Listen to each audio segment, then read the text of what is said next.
So to the bereaved Zimbabwean families and Malawian families, we express our sincere condolences. I do know one of the drivers actually comes from the same village as myself, and we are saddened at that, at what happened. And we hope that the victim's family will find solace and will also find justice. At the same time, let me, on behalf of the MDC and the people of Zimbabwe, express our sincere condolences to the Orange Democratic Movement of Kenya, as well as the Kenyan people, on the demise of a long-term friend of the MDC and the former Prime Minister of their country, Mzee Raila Odinga. As you know, Honorable Odinga used to grace our occasions as the MDC.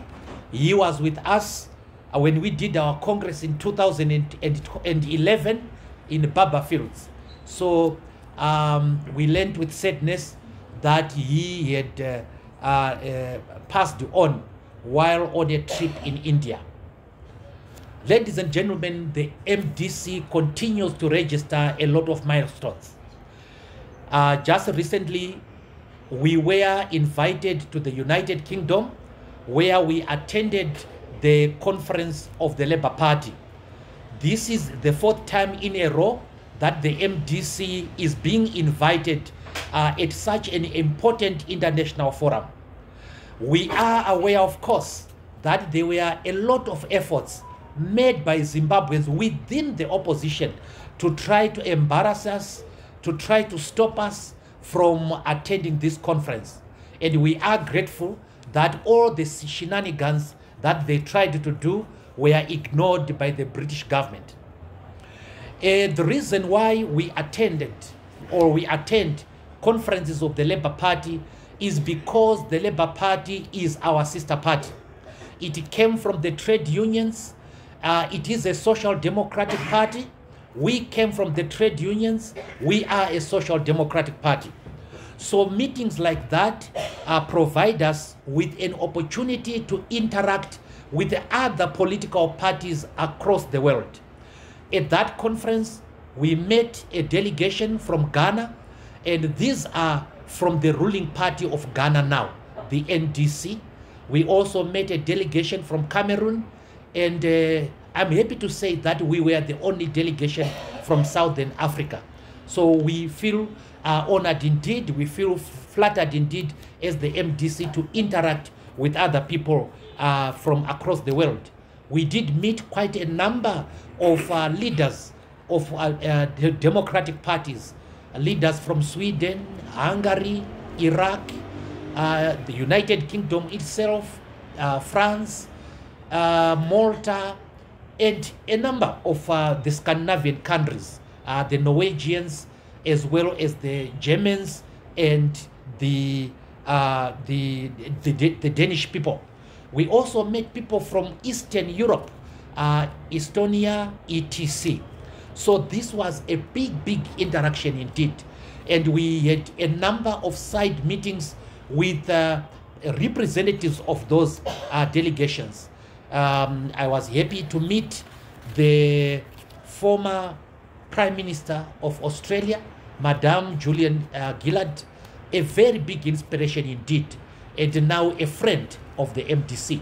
So we made a lot of friends. In one of the meetings where leaders of visiting political parties attend, we were about 40 people coming from all over the world.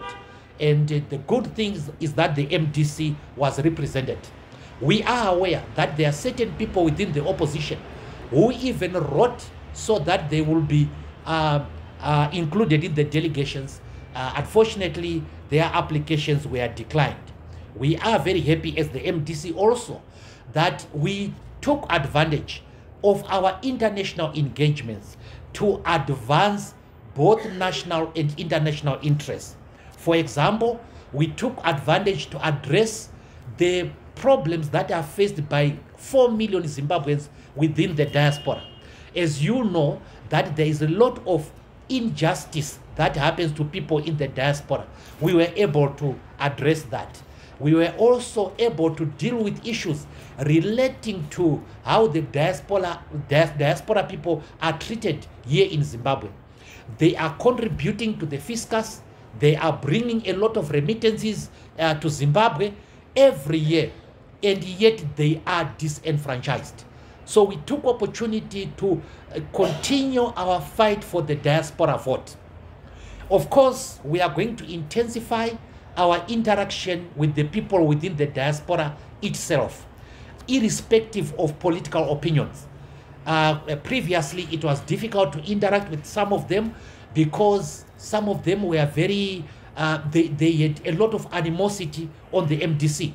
But I'm happy to announce that that has changed, and from the discussions with the Zimbabweans in the diaspora, they now want us to interact with them whenever we go. We also took advantage to discuss certain issues that affect Zimbabwe.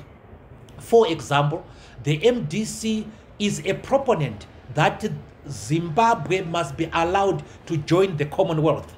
It is important that we join the Commonwealth for a number of reasons. Number one, if we are able to join the Commonwealth, our industries, our business people will have access to credit that comes from the Commonwealth. They will also have access to markets within the Commonwealth.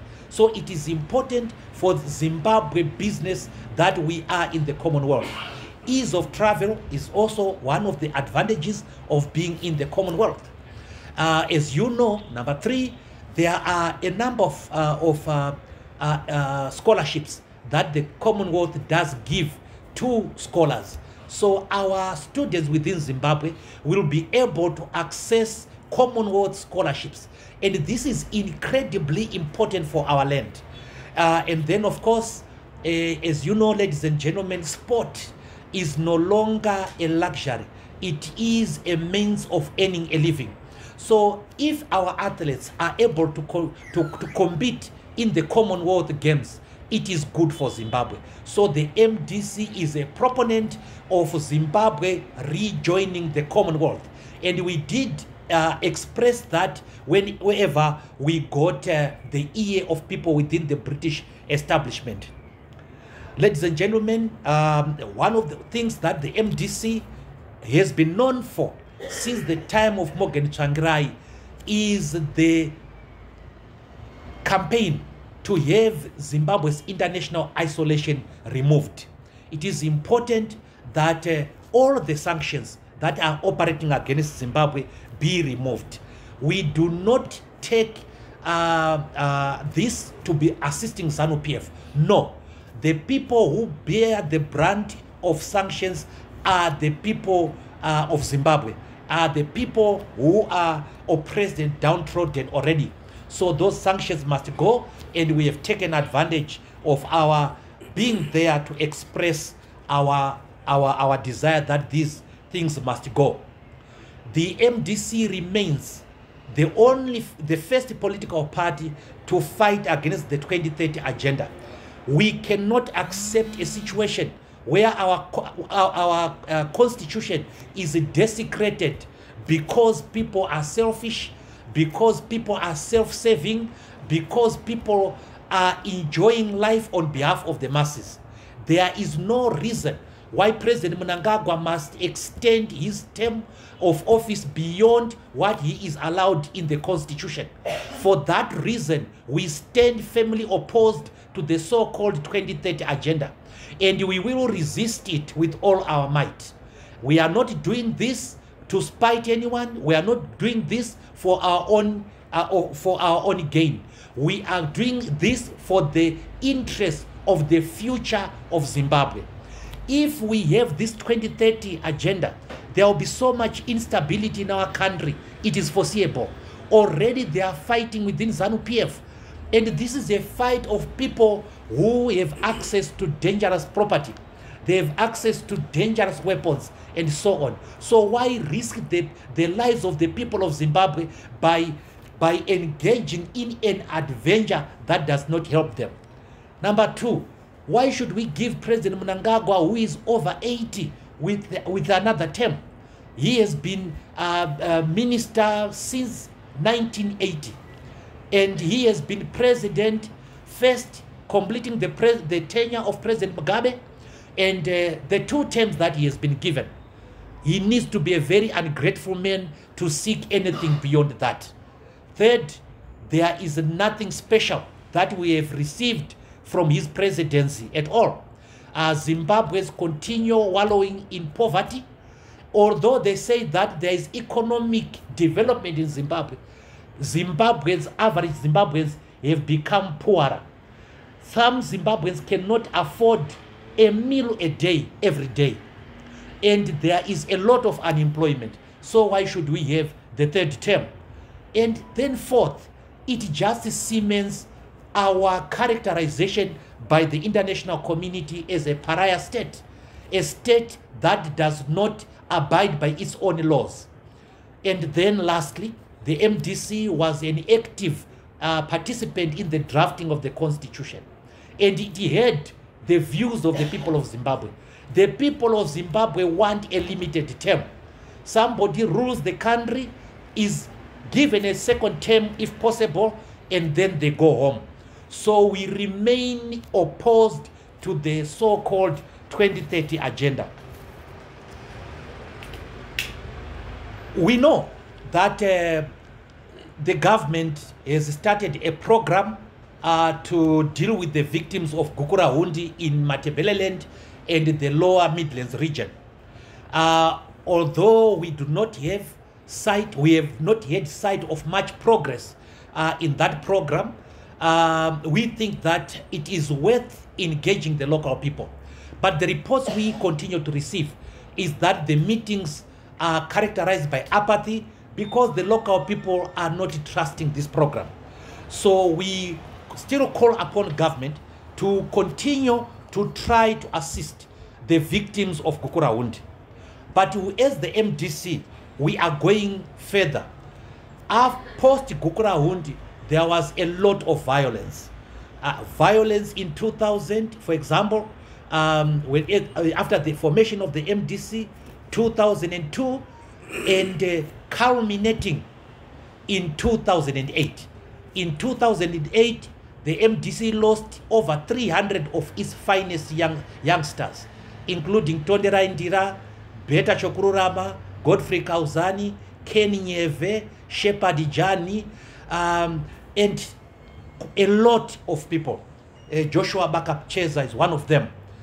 So these people were murdered in cold blood.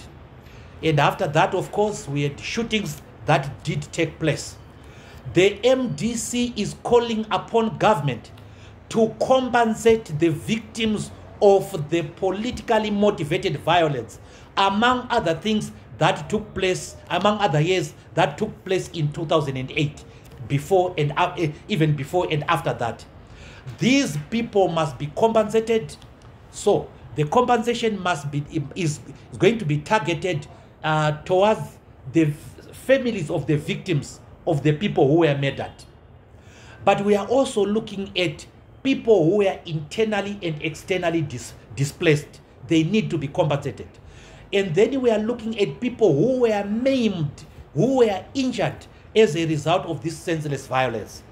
To that end, the MDC has written a letter to President Mnangagwa to alert him of this demand. It is a serious demand. We want compensation for people who were murdered by ZANU-PF. And President Mnangagwa, when he sees the letter, hopefully will reply. But we will not end there. We will engage the government to see how compensation can be met if the government is responsive. If the government is not responsive, we will do something about it. And we have already looked at how we are going to deal with that. Ladies and gentlemen, the MDC provincial chairpersons met on Saturday and made far-reaching decisions. One of the decisions is that Zimbabwe is suffering. There is economic decline, unemployment, corruption, lack of accountability, inequality, rising prices of basic commodities, and lack of serious electoral reforms. Therefore, the MDC in the next few weeks is going to roll out a program of peaceful demonstrations, demonstrating against these national grievances, including, of course, the issue of electoral reforms. So the MDC is going to roll out the systems of demonstrations. These demonstrations will be carried out in terms of Section 59 of the Constitution. They will be peaceful and they will be aimed at enlisting a positive response from the government on the issues that are affecting the masses. Right now, our masses are suffering. Poverty is escalating. Misery is escalating. Our youths are now afflicted by drug abuse due to unemployment. We have so many educated and intelligent youngsters who have nothing to do, and they have now taken to drugs. So we need the government to redress this. Surely, if the government can splurge so many cars on people, surely it can divert that money to building factories and firms to employ the youngsters. So the MDC is going to demonstrate. And no one, absolutely no one, will stop the MDC from enjoying its constitutional right. As the MDC, we continue our call for the unity of purpose of all progressive forces, including opposition political parties. We made this call before, we continue to make it, that the MDC stands ready to work together with all democratic forces so that we remove the system of oppression, corruption, and misrule. Now, when we talk about unity of progressive forces, there are certain conditionalities that we insist upon: mutual respect, adherence to certain principles, especially the principles of democracy and constitutionalism. So we are willing to work with other people. We are willing to work with other political forces. And at this point in time, I wish on behalf of the leadership to still extend the olive branch for those who left the MDC to come back if they want to come back. So you are free to come back to your party. You are free to come back to the MDC. But what we won't allow as the MDC is an attempt at a hostile takeover of the party. That we will never agree. So all progressive forces are called upon to come together. We are also, as the MDC, advocating for a system of comprehensive reforms. We have been taking part in recent by-elections. And why we did that was to test the electoral reforms that ZEC said it had brought. But we have noticed that those reforms are meaningless. For example, ZEC is doing nothing about vote buying. And we saw in Epworth, a night before the election, truckloads of foodstuffs. So they are weaponizing food in order to get elections. And in a normal democracy, that is a scandal. In a normal democracy, that calls for disqualification of people. So we need electoral reforms. Ladies and gentlemen, the MDC is a democratic party, and it chooses its leaders via the system of congresses. To that end, before the end of the year, I, as president of the MDC, am going to proclaim the commencement of electoral and Congress processes, various Congress processes. So as you know, in terms of the MDC constitution, we start with the branch congresses. So we are going to fix the dates for the branch congresses.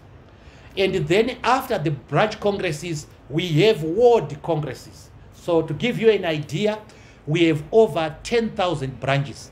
That means we have over 10,000 congresses. So we are going to give a time line for that, so that the people express themselves. Then after that, we will have ward congresses. And as you know, we have 2009 wards. What that means is that we are going to have 2009 ward congresses. So we are going to give a period of that. Then after that, we are going to have district congresses. In terms of the MDC constitution, a district is a constituency. So it has 210 districts. So the MDC is going to have 210 district congresses. And these will be debated. If they are favored by the majority, they will be effected. We are thrilled, exhilarated, and feel exalted by what happened yesterday. Yesterday in the High Court, justice was done at last. In 2011, MDC acquired its stand at Freedom Square. It is a historic stand because it has been a venue for our crossover rallies. Without our knowledge, the government confiscated this property in 2013, but it did not advise us. So we continued paying our rates and our dues to council for a period of 11 years. And then in 2024, after 11 years, the council wrote us a letter that our lease agreement had been cancelled in 2013. That is 11 years before.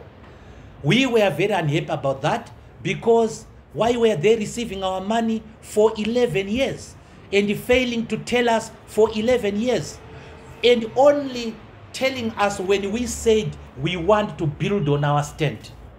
So we took them to court, the City Council of Harare and the Minister of Local Government.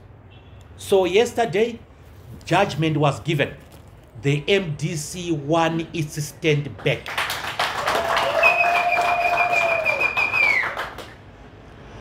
We are, by operation of law, what is now called a statutory tenant. What that means is that the municipality cannot change anything about our occupation of Freedom Square. They cannot, for example, they cannot increase the rates. They cannot evict us. They cannot stop us from building. They cannot refuse us to buy the stand if we want to do that. So we are a statutory tenant, and we are in a very, very strong position. May I take this opportunity to thank all the officials who took part in this fight. Councillor Zumba was instrumental. We have Dr. Msevenzi, who helped in one way. We have the Secretary General, we have Vaguta, and many of the officials who were working hard to supply the lawyers with the information. Now, just to give you an idea of how unfair this council was, in 2024, we wrote to them in 2023 that we wanted them to survey our land and give us the demarcations. They did that. They surveyed the land. They charged us. They surveyed the land. They even drew diagrams and gave us diagram of our land, well knowing that the land had been confiscated 11 years ago. So the judge then said that this was unfair and unjust. And the minister, the new minister, said, well, I wasn't there, but why did you take people's land? So the minister said he will listen to what the court will say, and that he has nothing to say to court yesterday. And we are very happy about that, because there was nothing to say. So we won our case, and this is the beginning of fundamental victories that MDC is going to post. Now, for members of the MDC, there was jubilation. And more international relevance. We are making international strides, connecting with our friends across the oceans, but also that we have managed to maintain the integrity of the party. The MDC is the only stable political entity on the land right now when it comes to opposition parties. It is the most stable. It has preserved the integrity of its assets, its name, its values, its constitution, and that is the most important thing. And therefore, you will see that there will be better visibility. There is a program that the youths have started now. They are going to be rolling it out in a few weeks' time, and you will see better visibility, and you will see also that there will be less political posturing. There is no rhetoric. We are going to do the real thing. The MDC is the first party and probably the only party that fought delimitation. It is the only party and the first opposition party to fight against the 2030 agenda. It was derided, it was insulted, but the people of Zimbabwe are seeing now that the MDC was correct. Now, somebody said one day that if I walked in the streets, I would be killed by people. At one point in time, somebody dared me to walk in First Street. But whenever I walk in Highfield, in Chitungwiza, in Mabvuku, I meet a lot of people who want selfies with me. So things have changed. Zimbabweans have seen better. Zimbabweans now understand who political pretenders are and who the genuine people are. Genuine politicians thrive irrespective of season. When the political season is bad, they stand by principle. And I'm happy that the leadership of the MDC has stood by principle. And the faithful supporters of the MDC have not wavered. And now the political dividend is coming. And we are now in a position even to invite others because we are the most stable political entity. And we have now gained the trust of the masses, and we will continue to gain that trust. So the visibility is going to increase. And now it brings me to the issue of the demonstration. Of course, I'll take part in the demonstrations. The leaders will take part in the demonstrations. These are peaceful demonstrations. We are not going to thrust people's children into the street while we are safe in Harvest House or in our houses. No, we are going to address the demonstrations. We are going to walk with them. We are going to march with them because these are peaceful demonstrations and we have called for them. Yes, we have seen political leaders who call for demonstrations, but they are never found on the day of the demonstration. And we hope that the masses go in and somehow work for them. That's not what we are going to do as the MDC. We are going to demonstrate just the way as Morgan Tsvangirai did. After all, when he was doing that, we were there. Some of us were his general secretaries, and we would plan this with him. Deputy General Secretary, various. He was in the youth, she was in women, and he was in the organizing. So when Morgan was doing things that he was doing, we were with him. So there is no paucity of experience and knowledge on how it ought to be done. So to answer your question directly, Mary, yes, we will be there. These are going to be responsible demonstrations. After all, we want to control our people to make sure that they don't destroy people's property, they don't beat up anyone, they don't violate anybody's rights, but they advance the interests of the people of Zimbabwe. The diaspora vote, of course, you know that in terms of the constitution was written in a very simple manner. Every Zimbabwean has the right to vote. It does not say every Zimbabwean has the right to vote provided they are in Nyanga or Masvingo or in Cholocho. It says every Zimbabwean has the right to vote. You don't cease to be a Zimbabwean because you are in England. So the MDC has gone beyond just rhetoric. It has crafted a document using Zimbabweans within the diaspora. And this document, we are waiting to present it to the Zimbabwe Election Commission and to the government. And this document deals with how to make the diaspora vote safe, how to make the diaspora vote beyond manipulation. What do we do? And the document is there. It was written, I think it was written in 2016. And we tried to present it to government, but unfortunately, we were not able to do that. And also, unfortunately, MDC then had a lot of changes in leadership. Our leader was not feeling well up to 2018 when he then died. So that did affect our presentation of the document. So we have that document, and that document paves way for the legal framework. Legal framework, Mary, is there. The first legal framework is the Constitution.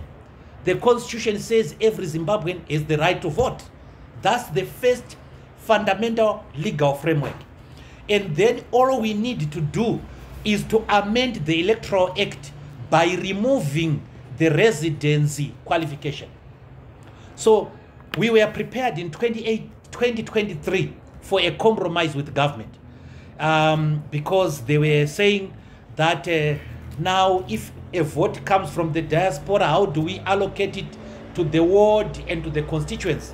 That means we have to sort the papers on so many occasions. And then we said at that point in time, because there was no time, we can restrict the diaspora vote to the presidential vote, because for presidential vote, the country is one constituency. So there's no sorting to be done. Again, that found no takers. Unfortunately, at that point in time, we withdrew from the election. But the good thing is that we are willing to help the government with how to craft the legal framework. Any other questions? My name is Yotam I'm a freelance journalist.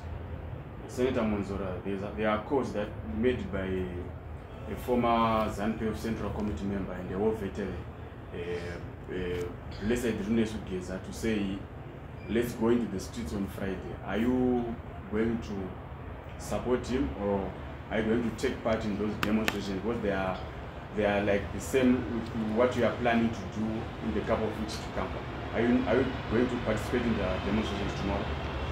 Well, first of all, Yotam, Zimbabweans, whether they are Geza or from ZANU-PF, from the MDC, or from the CCC, have a right enshrined in the Constitution to demonstrate. So Mr. Geza has his rights to demonstrate. We are unable to tell, as the MDC, how serious these calls are. Unfortunately, because we have not been involved in planning, in the planning, because nobody has talked to us. But they have the right to demonstrate. So tomorrow, if the calls are serious, the people who want to demonstrate may demonstrate. As I say, I am not so sure about how they've been planned, because it was not with our involvement. But what I can say is that as a Zimbabwean, they have the right to demonstrate. But again, I come to the issue of if we are the MDC and we want to demonstrate, there are certain legal things we do as the MDC, and we have a template here. We do certain procedures. I'm not so sure whether those procedures have been done with regards to tomorrow, and I have no idea about how it is going to pan out. I have no idea also about how serious these calls are. But I can tell you, as a constitution maker, that Zimbabweans have a right to demonstrate.